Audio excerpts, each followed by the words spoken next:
give a few, we can go right straight into business.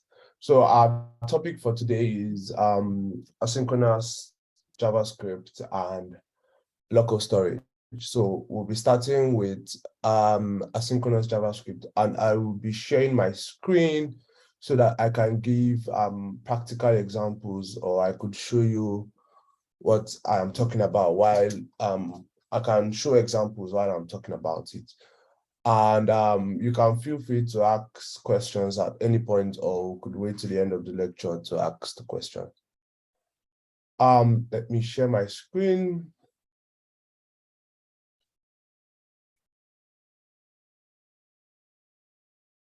All right, can you see my screen?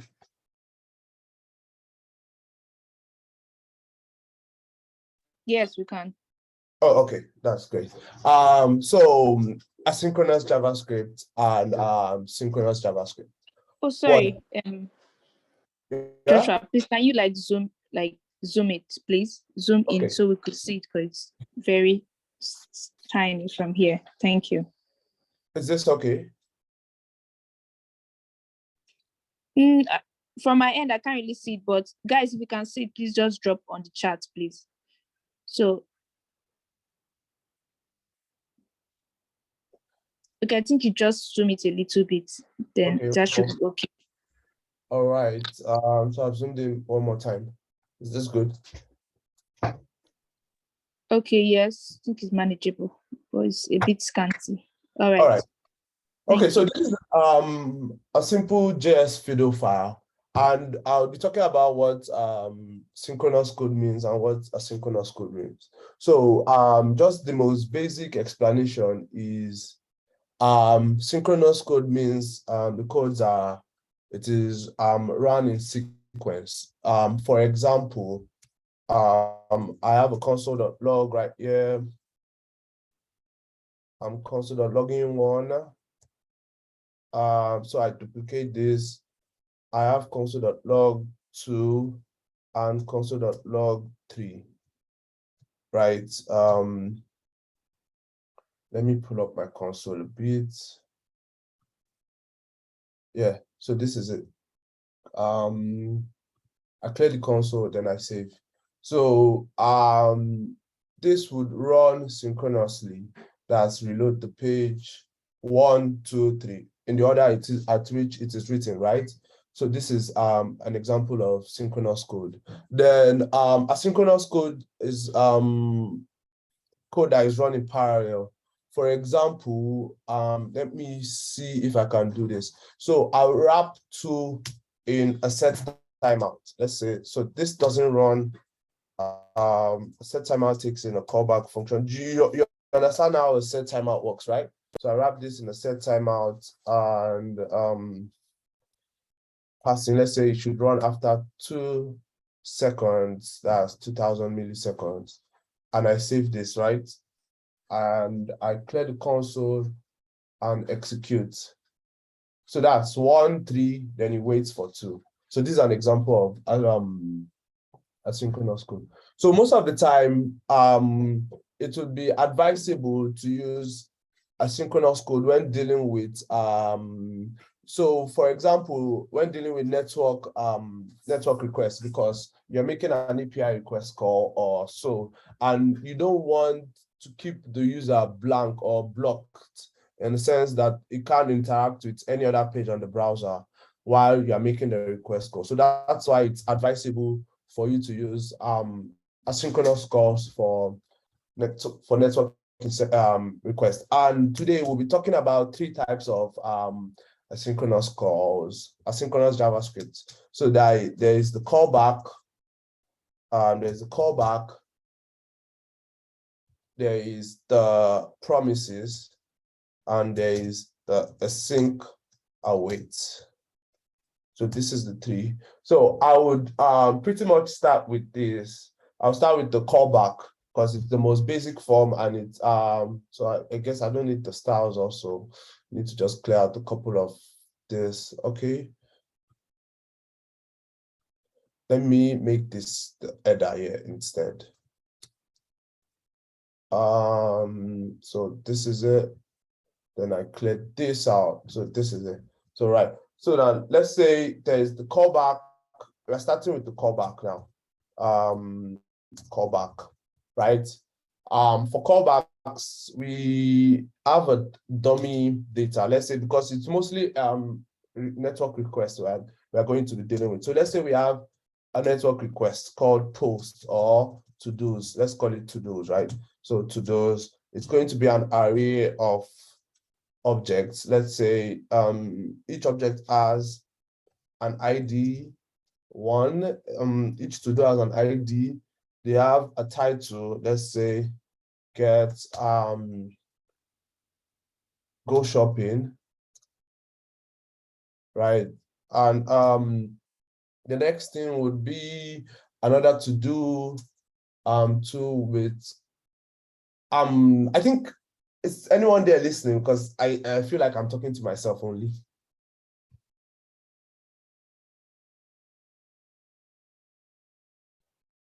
Hello? Hello, Joshua. Yes, we are here. We can listen. We're listening loud and clear. Oh, okay, good. All right. So the next thing will be to-dos. We get let's say go shopping.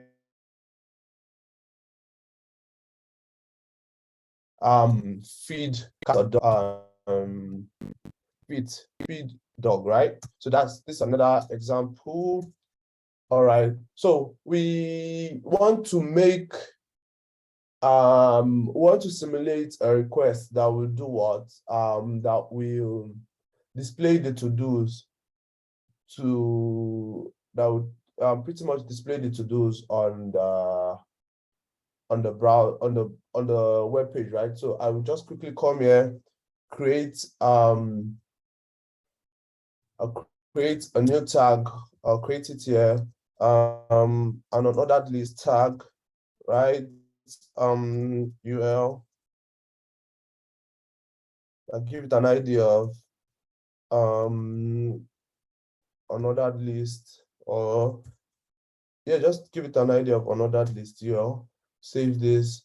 So I come here, I want to pretty much create a function that would be function display to-dos.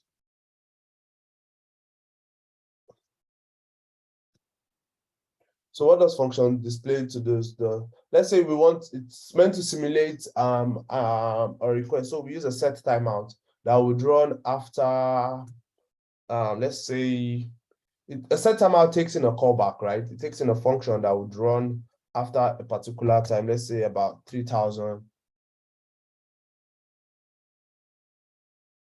Let's say this will run after three seconds, right? That's 3,000 milliseconds. So what do we want to do? We want to create an output that would append into into the DOM. So let output be equals to an empty string. Then we are definitely going to look through the to-dos dot for each. It also takes in a callback function that returns the current. It's looping through it, so it returns the current. Let's say you call it to do, and you can also pass in to get the index, right? But we don't need the index at this point. So this, and we would then append the output plus equals to let me say we use backtick because we are going to use a template literal string. I want to create an li with to do dot, let's say the title, right? And I'll close the tag. Then at the end, after the for each, after looping through it, we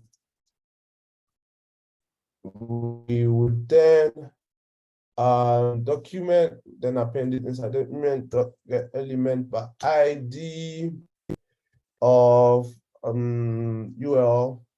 Then we set the inner HTML to be equals to output, right?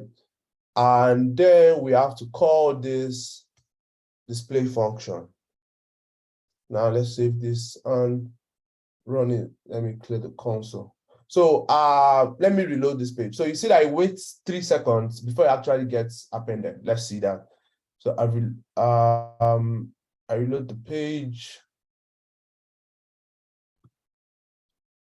It comes, so 1, 2, 3 before it comes in. Can you see that? So this is so what happens when we want to sort of add a new element to to-dos? Let's say we want to create a to-do. So we create a new function, create to-do that will take in a to-do, right? And what we are simply going to do is we are going to append, so it's not going to be to-dos dot push the current to-do, right? So we then want to display it when, so the whole essence is, okay, fetch the data from the backend, then you want to create a new data, right? So we thereby go, I've been writing all above the callback tag, sorry. So this is it. So this is for callback. Right, starting from here, yeah. Sorry. So the next thing is we create a to-do that pretty much takes in an ID with 3 and a title, or go to the bank, for example. Right, then I save this. Okay, clear. Okay, so you see, I'm coming just a minute to do this. Is it? All right. Display to dos, then we create to dos. This should run after. So we have to wrap this. We wrap this in a set timeout also, because we are waiting for an API request, right, from the server.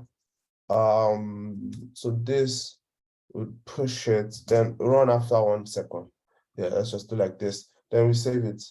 So I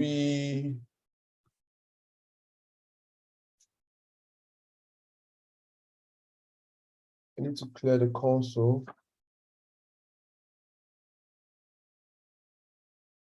So it comes in. So we see this runs after 3 seconds, and this one after this. So we see that it displays the to-do into it. And so the next comment, something is wrong, right? Yeah.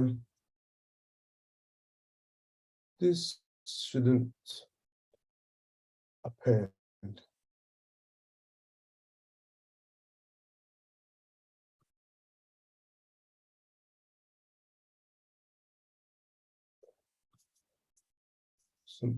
This shouldn't run because it's appending into it. So push to this, a push, run after a second. Okay, sorry, that's my bad. This is meant to be, it's meant to be the other way around, because I'm simulating this. Let's say they even take the same time, or this even takes more than it. Yeah, so this is what I'm trying to simulate. So let's say the request takes more, right? Give or take, it takes more. So that happened only because this ran quicker than this. But for example, in a situation where I remember I said earlier that the whole essence is we don't want to we don't want to, you can still see my screen, right? So we don't want to keep the user blocked. So this is it. So in situations like this, where you make a request to the server, or let's even run this after 2 seconds. You make a request to the server, right? You see they both run after 2 seconds. Like that's, let's say that's the default server timeout time, right? You get a response in 2 seconds, and you get the display, you get the data to display it. You display it, then you want to create a to-do. You see that the third one doesn't necessarily get rendered onto the DOM. So what you would have to do is to create a callback in a situation where you would pass in a callback. So most times people do pass it as callback or as a CB, right? So I prefer a callback. And what you just have to do is after the callback, after you push it into the to-dos, you call your callback and you pretty much take away these and then you pass in the display to-dos into your function and you'd reload. So you'd see now that immediately we get the data. Let's call it again 4, 5. So let's pass in a new to-do. That's 4, number 5, number 6, go to the bank, cook dinner, let's say go to the gym, pretty much situations like this, right? And you save this, you see, they all get rendered onto the DOM because they are no longer blocked. Do you understand? So this is pretty much callbacks.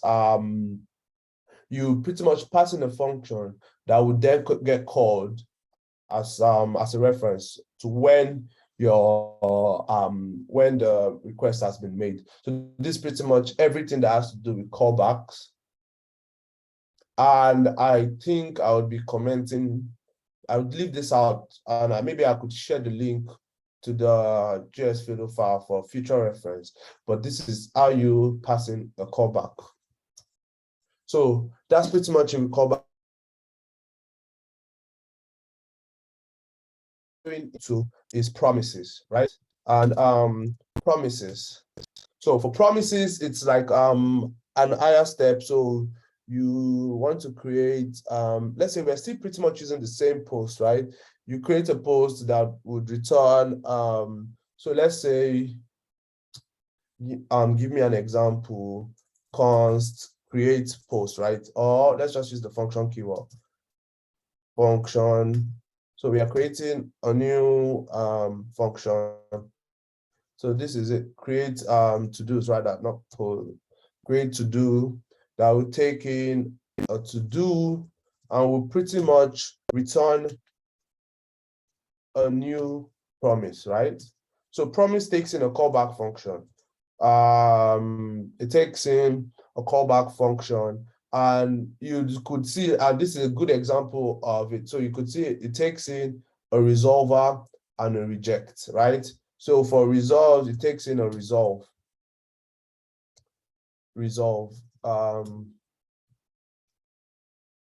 and a reject, right? And you would pass that into a function. And let's say pretty much the next thing we do is we create a set timeout. A set timeout, let's say this runs after 2 milliseconds, right? And the next thing we want to do is, so most times this is it. For the set timeout, we pretty much want to still push, we still carry this, so we still push the to-dos into the to-do. And the next thing is we check so most times this is where you do your error handling. You check for errors from the server or pretty much. So we have a variable called error, right? Let's error equals to false. So you could use this for error handling. Let me just comment this right on top of here. Maybe checking logic and error handling and pretty much everything like that. Error handling. So that's the essence of the reject. So you could then do, if there's an error,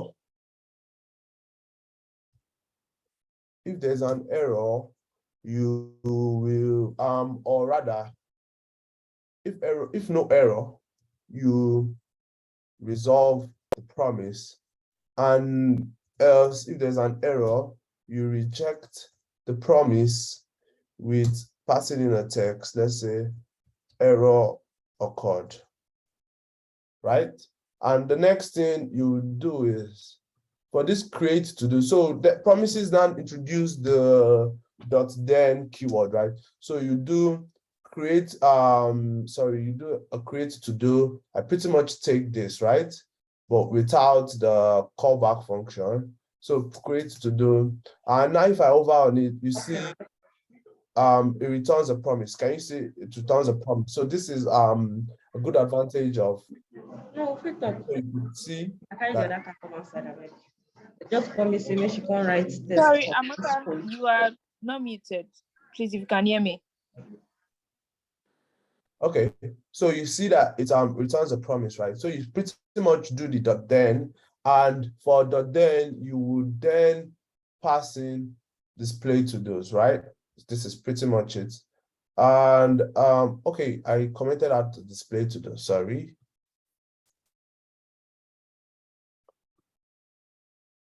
And I would save this. So there's an error from somewhere. Okay. Oh, I commented out, I created this, stop created this, sorry, it's the display to do. I need to comment out, right? So this is it. And I would clear the console and you'd see pretty much, so this is it, it comes in, you wait a while for your 2 seconds, then it displays, right? And also, just in case you want to understand, fully understand, let's say we change this to false to true now. So that means we want to, there's an error that occurred in our error handling, right? And we display. So you see in your problems, you get error occurred. So with the with promises, you have to also catch an error, right? So there's pretty much it's similar to the try and catch, but you have to also catch an error. So you catch the error and let's just console.log the error, right? And I would save this. And you'd see pretty much we have a much cleaner look when we catch it than when we don't catch it. You'd see we get an error from the DOM itself that an error has occurred. So that you have to always try and catch, you have to also catch the error just in case an error occurs, right? So this is it. Or so for example, also there are situations where you might want to pass something into the function here. So this is pretty much this. It's pretty much saying this, like creating a new function, and it's pretty much saying I could, instead of doing this, I could copy everything from the display to do right here and run it, something similar to this, and make it an arrow function, and would still get the same output.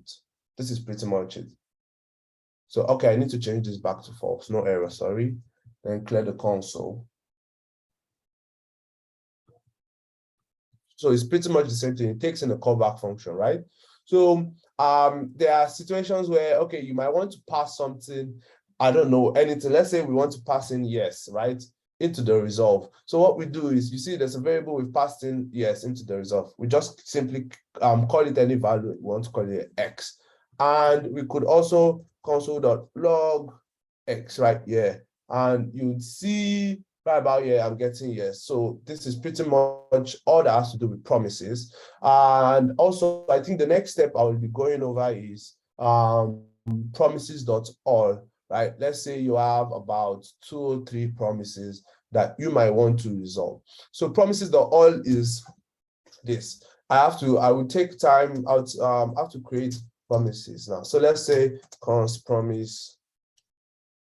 And there are pretty much different ways you can create a promise. So promise 1 would be the one we are used to, new promise. It takes in a resolve and a reject, right? Then also we want to resolve it, right? Yeah, we resolve it and passing, let's say, sorry, excuse me, hello, right? And promise 2 is pretty much, instead of doing new promise, you could do promise.resolve. You could call it directly from the of the class itself. New promise.resolve. Then let's pass in world, right? Then promise 3, let's just call this a simple string called hello, right? And the next thing we want to do is this. We call a promise.all.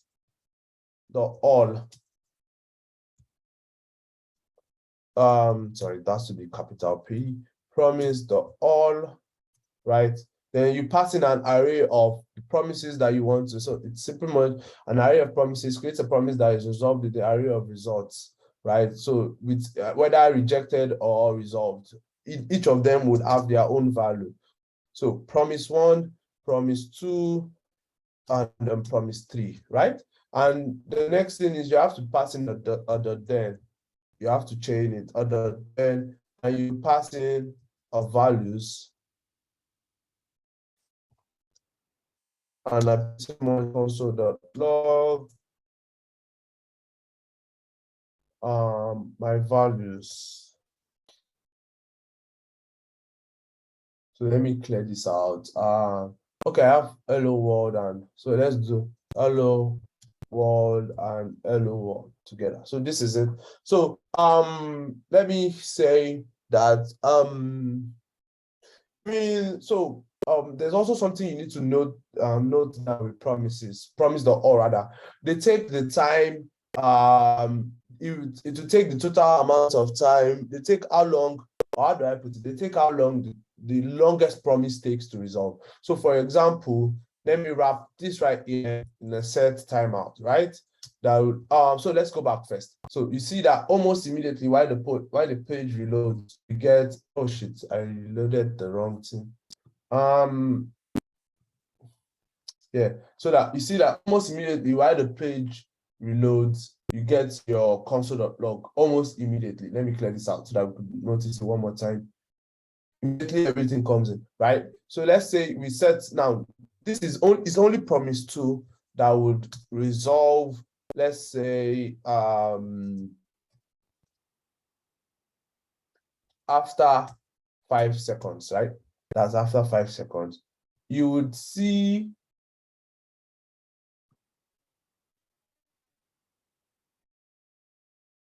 I need to, okay.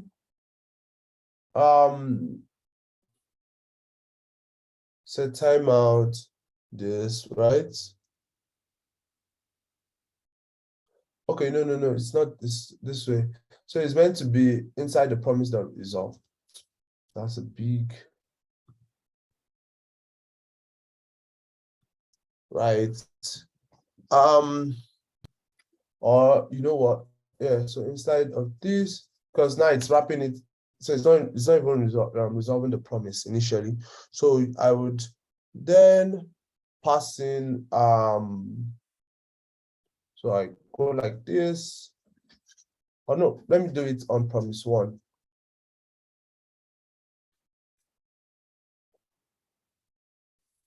So it's going to be pretty much this, right? Open up a new function, and I call a set timeout. So right inside the promise,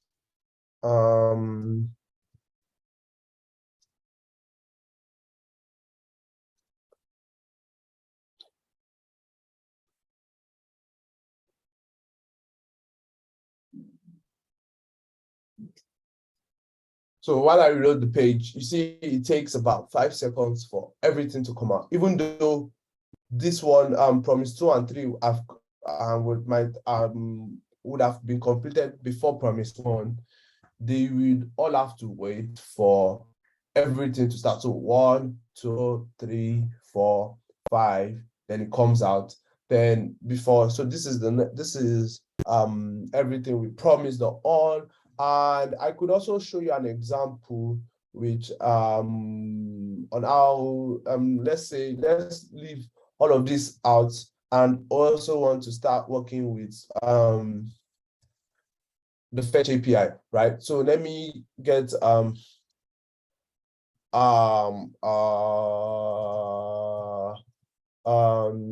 me see, JSON placeholder, right? And I'll get the rest of fake REST API. So let's get this right here, right? And the next thing I would be is to maybe use a dependency, right? Maybe do I use Axios? Let me see the dependencies available.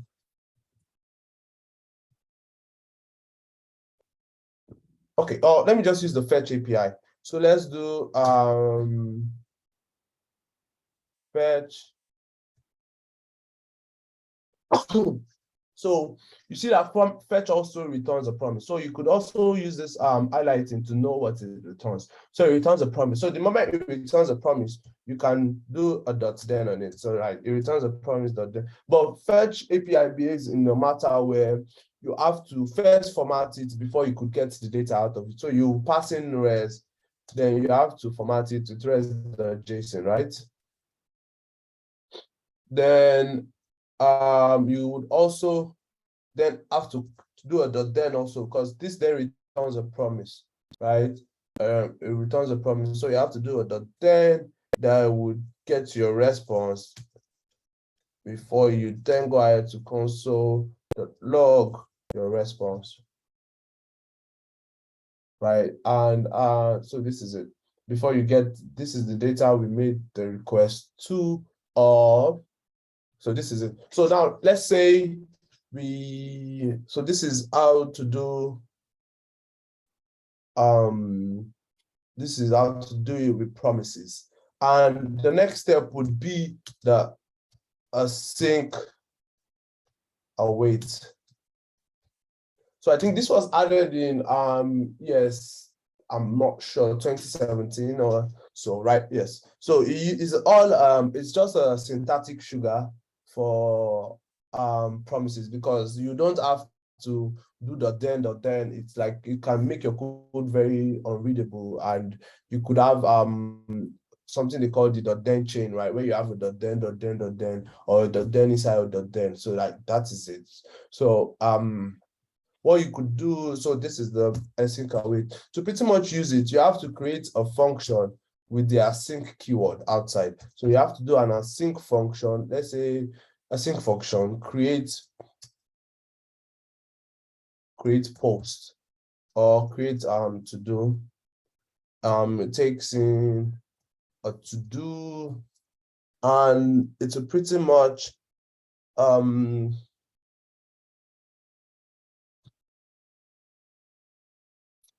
sorry, that's my bad. So create to do, right? So what we do is we are then going to,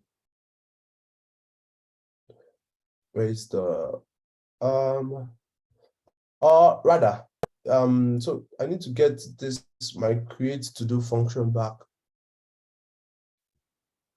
So this is it, right? It's all a syntactic sugar for promises. So I need this and I need this create to do function back. So this is a promise, yes, it returns a promise. So instead of calling create to do like this with the dot then, all you simply have to do is just call this maybe a main function or init function, because by default JavaScript doesn't allow you to run asynchronous code. You have to create a function and then run the function. So let's say this. So what we simply have to do is we will just call await create to do. Just a minute, let me get this out so that we still have things running to say the same way they do. So await create to do with this, then I'll simply much just call get to display to do, right? And I'll save this. I commented this out also. Did I? No, I did not. So what error am I getting? Okay, this is it. So you see that it works in display. So it's pretty much an alternative to a dot then. It's just a syntactic sugar for promises, right? We call async await. So this is it. Then we pretty much with fetch. So instead of doing this with fetch, so what you have to do with fetch, you do like this. You create let's say for example const res, pretty much the way we've passed it there. Instead of doing the then, you just assign variable to the await of it. So res is equals to await of what fetch, right? Then you have to also do const response is going to be what? awaiting res.json. Instead of passing it in the then I pretty much call console.log of response. Let me pass in a tag so that we know it's from the async await. So I want to do this. Then let's uncomment this out and let's call this form. So this is coming from promises. I would save, clear out the console and reload the page.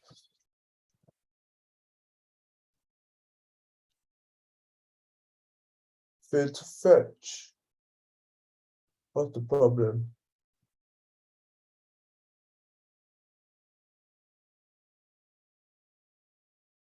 Failed to fetch the promise. Why did you fail to fetch the promise?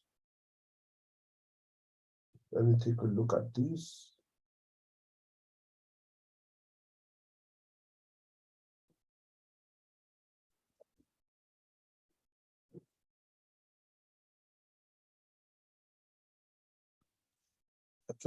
Catch. Need to get the error.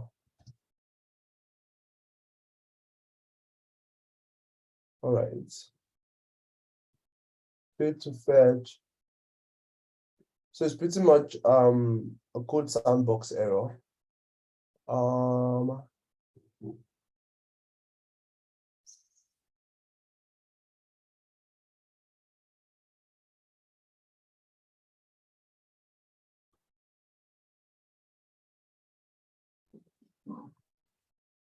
It's pretty much a code sandbox error.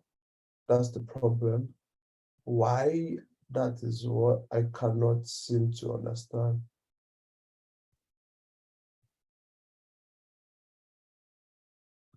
It's failing to fetch it. So this is I guess let me see if I can get Axios to work, because I know we pretty much did this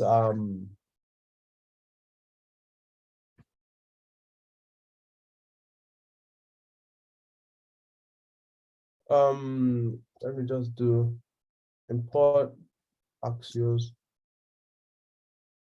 from Axios.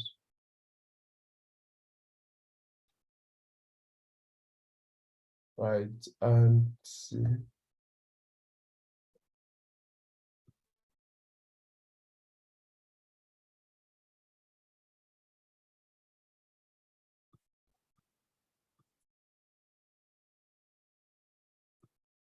Okay. For Axios from Axios. I need to know why the problem. Okay, let's try this.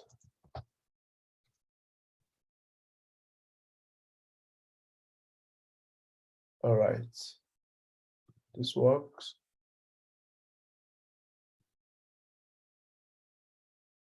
So instead of calling, this has to be below this.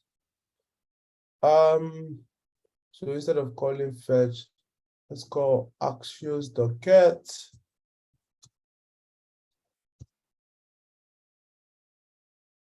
Oh, rather, let me just call this directly on it. Work.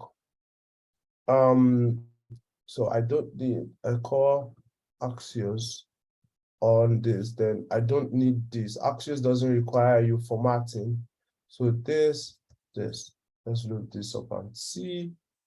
And I comment out this also, just to confirm. I don't need you to fetch for me. Yep.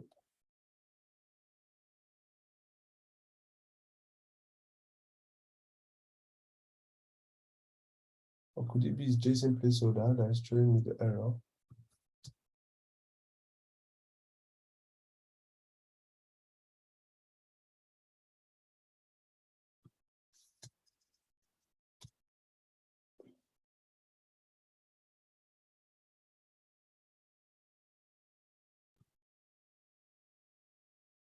Okay, so I think I'm having network issues. That's why the request is not going, because it's really slow.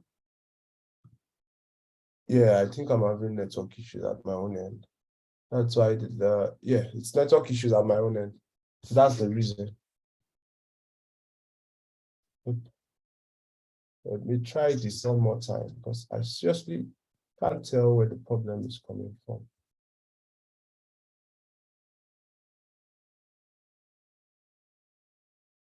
Okay. Yeah, so this is with Axios. This is it. So we get this from promises, right? It's my network issue, so it's not really a big problem. So rather than doing this, I then do await Axios dot Axios fetch on this, right? Then I do not need to, for Axios, you do not need to format. So response. And I'd call this. Then let me reload, please. I need to clear this out and reload. So we then see this is promises, this is Axios. They both this is promises, this is async await. They both work. So it's pretty much how you want to use it. And I think that's pretty much everything we are covering with asynchronous JavaScript. Then the next topic would be local storage, right? So I prefer to, I'll comment out all of this, and I would be working with local storage. So pretty much you could access local storage from either the window.local storage or pretty much local storage like this. The two of them work. And local storage has about, if I'm not right, 4 methods on it. You have the set item, you have the get item, you have the remove item, and I think, yeah, you have to clear. So clear, so this is it. I'll explain each of them and we'll do typical examples. So let's start with set item. So for set item, we do local storage dot set item. It takes in a key that is a string that has to reference the item. That would be, let's say in this example, it would be, let me see, the ID of the user. So it will be ID column 1, and it will be, we're passing in the user's name. So I'll just take a random name, John Doe, right? And it doesn't return anything. So that's why it's a void. Yeah, it doesn't return anything. So this is the set item. And I pretty much want to, I'm not sure if JS Fido will give you the opportunity to do this, but I think they should. I took out the document title. That's my bad. I'm looking for it. I doubt if they'll give you the opportunity to do it. So I'm trying to get to the application. Nah. Okay. So they are not giving the opportunity. So what I'll pretty much do is I'll talk about local storage on my console right here. So that you then see what I am talking about. I'll clear this out. So we started with this is the set item, right?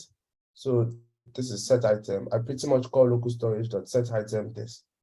Then you would see that when I come to the application, so local storage, what does it do? Let me give the background definition. It's just a form of storing data on the browser itself. So there are 2 types of ways to, there are 3 types. There's the cache, or there are actually multiple types. There's the cache, cookie, local storage, or session storage, right?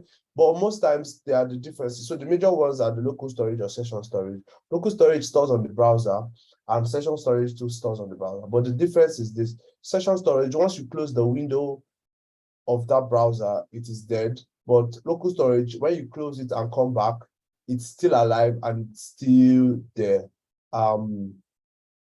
So this is it.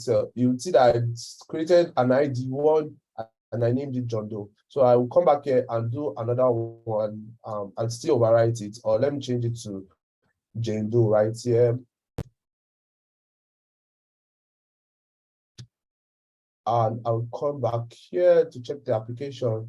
I just simply have to refresh this. Okay. I think, did I give you, okay, you can't overwrite it. You have to, let me see, refresh or refresh this. Something seems to be, oh, okay, it's writing into code Sandbase instead. It's writing into code Sandbase. So this is it, yeah. This is it, yeah. ID1 is Jane Doe, ID2 is Jane Doe. So let me go back and change this one back to John Doe. And I come to application and refresh. We get John Doe here and Jane Doe here. So that's the set item. There's the get item. So for pretty much to get the item, it returns. So you have to store it in a variable. You do local storage of get item. I'll pass in the ID, right? ID1. I close it. And you see that it returns John Doe for us. So I could pretty much do const ID2 is equals to this, then console.log ID2. We see we get John Doe. So this is the get item, that's the set, this is the set, this is the get item. So we have the remove item also. So what you do is you call local storage dot I need to call it, yeah, dot remove item and this. So you see that it removes the item and it returns undefined. So if I try to get the item of this and I try to console.log it, I'll get null. So by default, if you want to check if an element is in the local storage, you check if you could do, there are multiple ways, but you could check if local storage dot get item of the ID is equals to null. That means that ID is not in the local storage. So this is the get item, set item, remove item. Then the next thing would be the local storage dot clear. So what this one does is it clears all the data in the local storage and you start up fresh. So this is it. Then you'd see that, yeah, every data in the local storage has been cleared. So that's pretty much everything that has to do with local storage. Session storage still works the same way. You just replace local storage with session storage and you are good to go. And I think that would be everything regarding the local storage also. I would now be asking for questions if there are questions.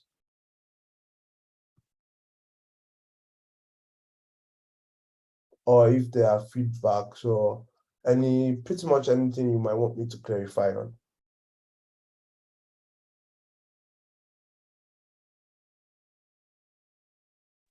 Okay, so guys, if you have questions, please drop it on the chat. Everyone drop your questions on the chat so your instructor can attend to each question. But if you understood, you can drop that you understood. If you have a question, please drop it on the chat so we can handle that. Thank you. All right.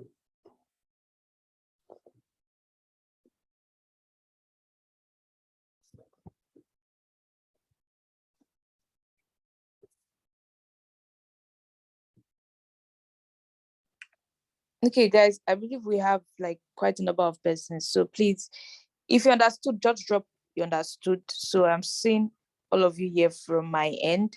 So if you understood a particular part of the teaching, you can just type it in. And if you have questions, please do that now on the chat. Thank you. And if you have questions. Okay, why do you need to use local storage? That's a very good example. One of the most typical or the best explanations I can give is, so let's say you,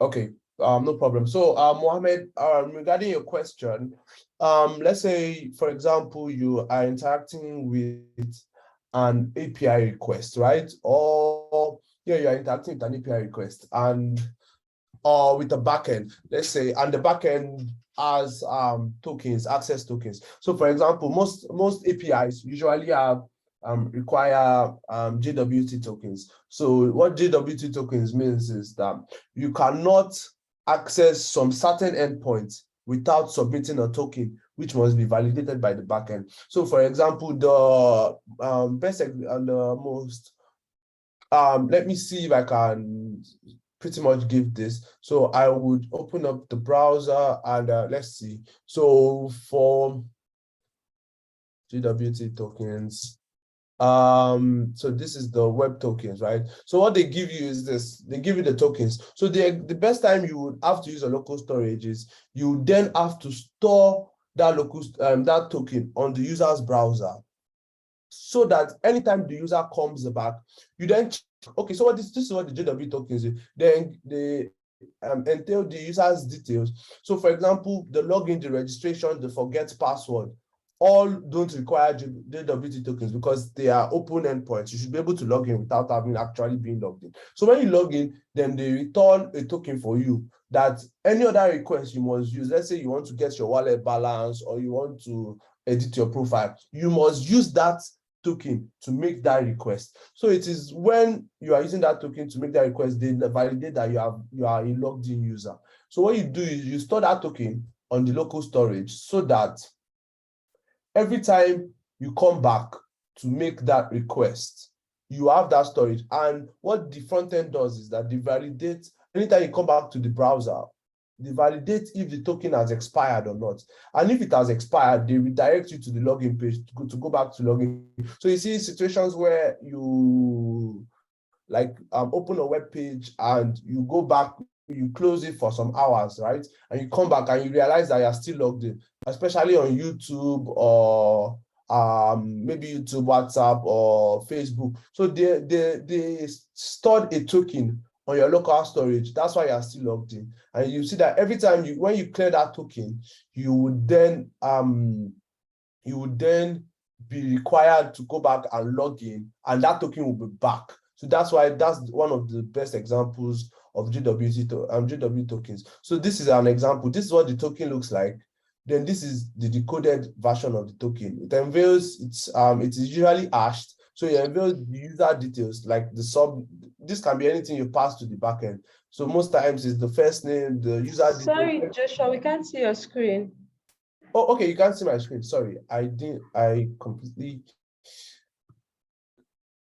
Okay, can you see now? Yes, we can.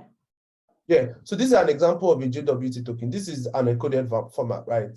It's a string, usually hashed. So what you do is this part, the red part, the EY to this contains the header, what type of hashing algorithm it was using. So this uses HS256 and the type is JWT. Then this also contains the payload, right? So this payload can be anything you want it to be.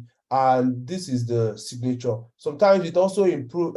Sometimes too, you would send in when the token should expire. So this is the best example.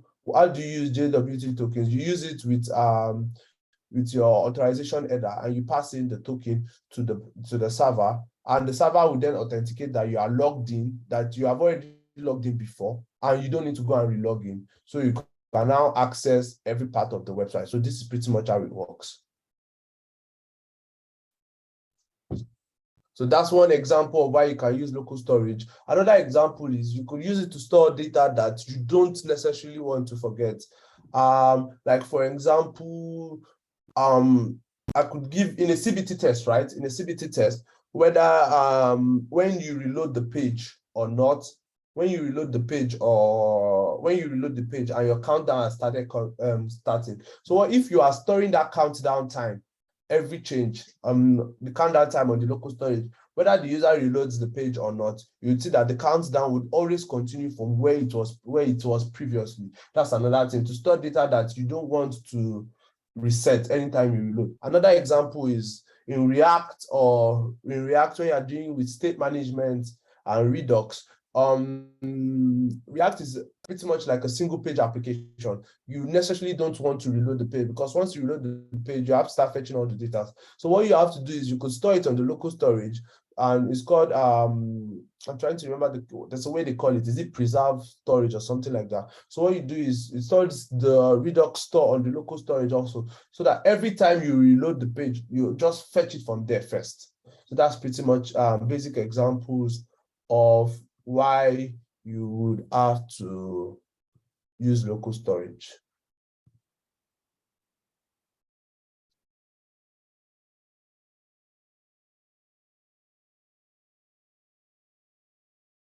All right, so yes, Anita, so that is why some websites actually require login all the time and some don't. So especially some that require all the time, they probably use session or it times out at a certain particular period.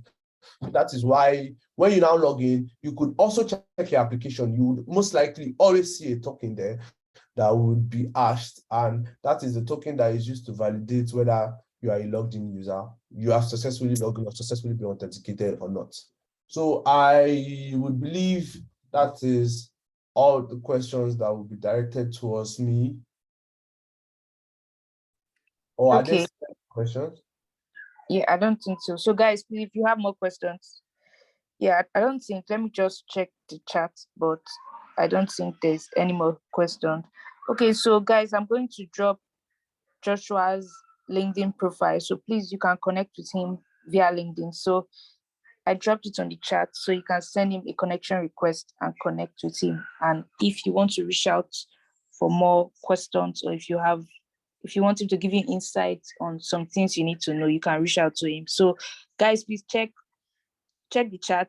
Yeah, and please connect with him. Yeah, thank you so much, Joshua, for today's class. Thank you so much.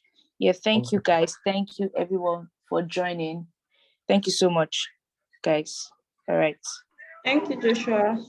All right, thank you.